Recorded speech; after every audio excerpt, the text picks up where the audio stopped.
the magic pill we all want. Namaste, my friends. Welcome back to the channel. I'm Ajay, your personal fitness trainer. Let us be honest for a minute. We all have that one dream. You go to the gym, you lift the weights, and you want results fast. You look at the mirror, you see that stubborn belly fat. You feel tired after a long day at the office. Your back hurts, and you think, I wish there was a shortcut. Well, right now, the fitness world is buzzing. Everyone is talking about something called peptides. Maybe you heard these names in the gym locker. Sermorelin, CJC-1295. It sounds like science fiction movie, right? But people promise magical things. They say, take this and you will sleep like a baby. Take this and your belly fat will melt away. You will get strong like a bull. I get it. I see people use these things. I see them get stronger. They look leaner. They feel amazing. But wait, before you rush to buy anything, we need to talk. I'm not a doctor. I'm your trainer and your friend. And a true friend tells you the whole truth, not just the good parts. Today, we are going to look under the hood. We will see what these peptides actually do to your body. We will look at the rewards, but we must also look at the risks. And trust me, there is one risk you really need to know about. Grab your water bottle, sit down, let's start.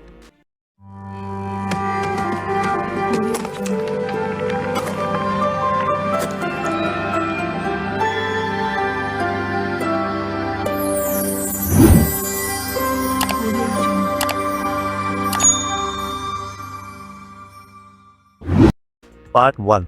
What are these things? First, let us simplify this. What is a peptide? Do not let the big names scare you. Think of a peptide like a text message or a WhatsApp message for your body. Your body is like a big construction site. You have workers everywhere, but sometimes the workers are lazy. They are sitting around drinking chai. A peptide is the manager. It sends a message to the worker saying, hey, get back to work. Build that muscle. Burn that fat. Specifically, the peptides we are talking about today, like Sermorelin or CJC, have one main job. They want to increase growth hormone. Now, growth hormone is the youth hormone. When you were a kid, you had lots of it. That is why you could eat a cheese sandwich and grow taller. That is why you could run all day and not get tired.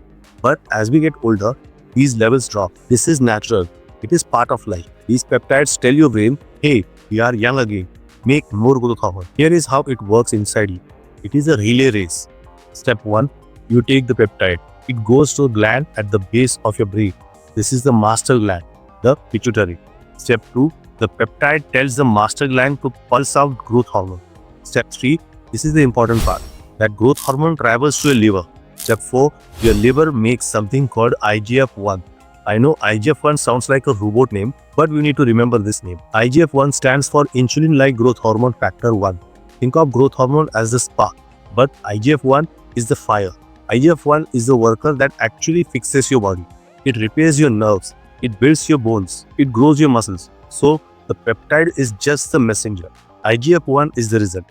Part 2, the good and the bad. Now, you might be thinking, Ajay, this sounds amazing. More muscles, more recovery, give it to me. Hold on. Let me give you an analogy. I want you to imagine your body is a beautiful garden. IGF-1 is like the world's strongest fertilizer. You pour this fertilizer on your garden, what happens? The flowers grow big and beautiful. The grass becomes green. This is your muscle growth. This is your recovery. But here is the problem. Does fertilizer verify what it is growing? No, it just makes everything grow. If you have roses, they grow. But if you have weeds in your garden, the fertilizer makes the weeds grow too. In your body, what are the weeds? We are talking about cancer cells. This is where we have to be serious. This is where the fear comes from. And this is what the research shows us. We have data on this. We know that people who have very high levels of IGF-1 for a long time have a higher risk of certain cancers. We are talking about breast cancer, prostate cancer, colon cancer. Now please do not panic. I'm not saying peptides cause cancer. That is not true. We have no proof of that. But think about it. Cancer cells are greedy. They love to grow. They have special mouths, means receptors that eat up IGF-1. If you have a tiny cancer cell, maybe you don't even know it is there, and you flood your body with fertilizer, that tiny cell might get the fuel to grow big. The scariest enemy is the one you cannot see. Part 3. The ocean rhythm versus the flood. So, does this mean you should never touch peptides? Not necessarily, but you must understand how to use them. Your body is smart. It does rhythm. Think about the ocean. The waves come in, and the waves go up. High tide, low tide. Your natural growth hormone works the same way. It comes in pulses, usually at night when you are sleeping.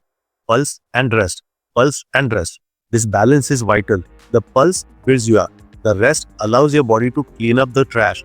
Now, some peptides like Sermorelin are short-acting. They act like a natural way. They mimic your body. But some other drugs or long-acting versions act like a flood. Imagine the ocean is always at high tide. The water never goes back. What happens to the beach? It erodes. It gets destroyed.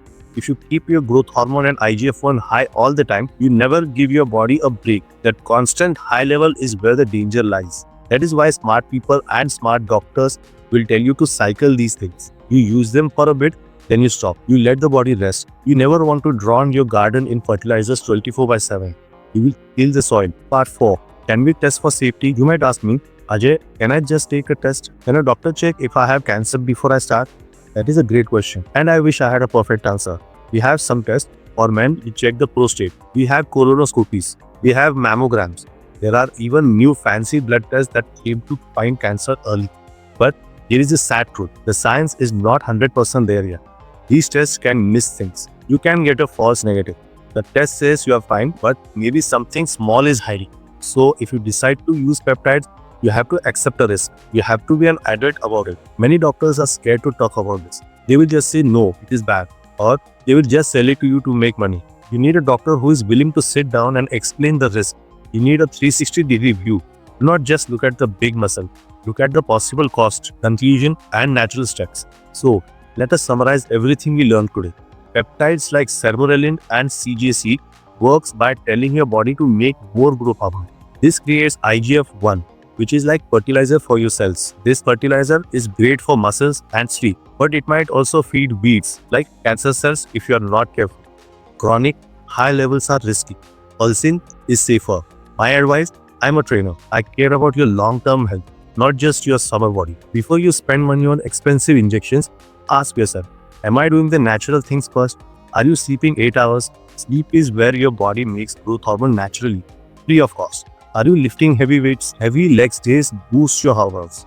Are you eating clean food and fasting occasionally? Fix your lifestyle first. The magic pill is usually just good habit disguised as hard work. If you are desperate to try peptides, please find a smart doctor. Do not buy things from random websites. It is your life.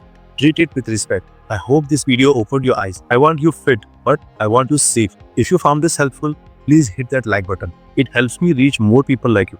Subscribe to the channel for more honest fitness truth. I am Ajay Dhaygave. Stay strong and I will see you in the next video.